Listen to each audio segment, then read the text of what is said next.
One of the most painful experiences in life is to be shut out. Sometimes when we are late for an event, for a concert, or performance, we are shut out.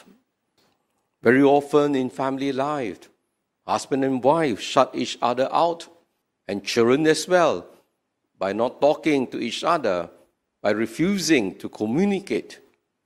Or sometimes in offices, in communities, we are shut out because they feel that we do not belong to their clique, so to speak.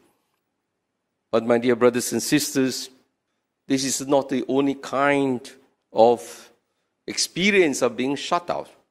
There is nothing greater than to be shut out from God.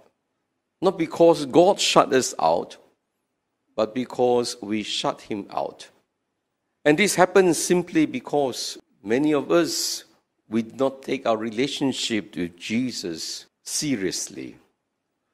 We are not ready to enter the kingdom of God. And this comes about simply because, firstly, we think that salvation is because we are a member of a club. Because we are baptized, we think, therefore, we are a preferred class that God has chosen. And that is why many of us, we take our faith for granted, the benefits of being a member of the church. We think that the church owes us all the privileges. On our part, we do nothing. We do not grow in our faith. We do not take the trouble to nurture our faith, simply because we think we are baptized, and therefore we are guaranteed of salvation. Passport has already been made, but it is not stamped by a beautiful relationship with the Lord. A superficial relationship with our Lord is not good enough. Many of us, we have superficial friends. We call them fair weather friends. In good times, they are our friends, but you know who are your true friends when you are going through bad times. Fair weather friends, there are millions in the world, but true friends are those who stand by you in good times and in bad. But they can only stand by you provided they really know you. They know your issues. They know your personal struggles. But many of us, in our relationship with God, we hardly talk to Him. We hardly reveal ourselves to Him. And that is why God is a distant friend.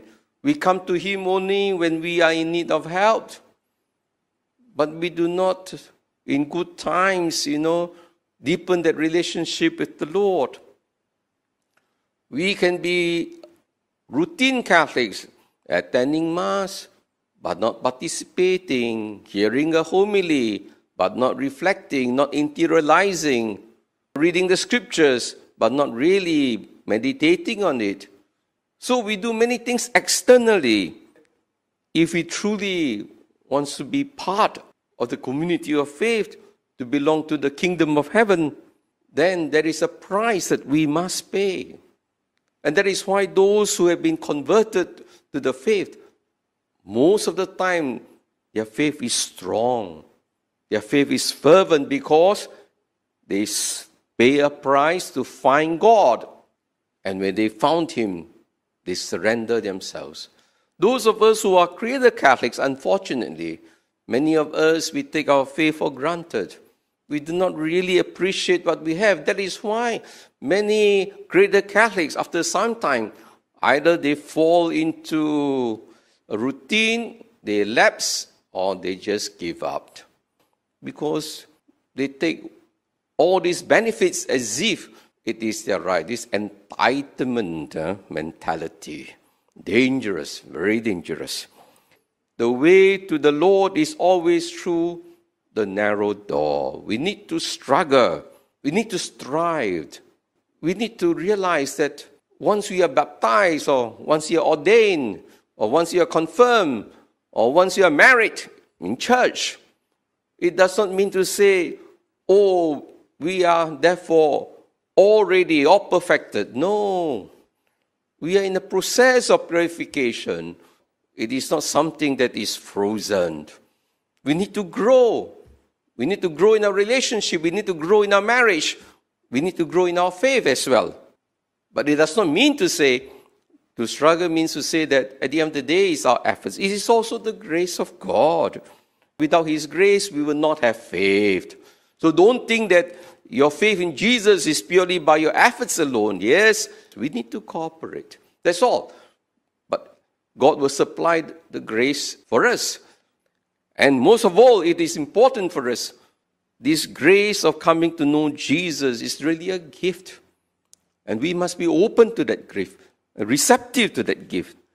So, my dear brothers and sisters, let us entrust our life to the Lord. Entrust all our struggles as well. When you go through purification, good will come out of it.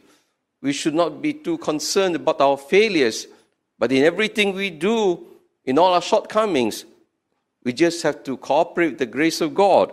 And God, He knows what is deepest in our hearts. And God will truly answer our prayers.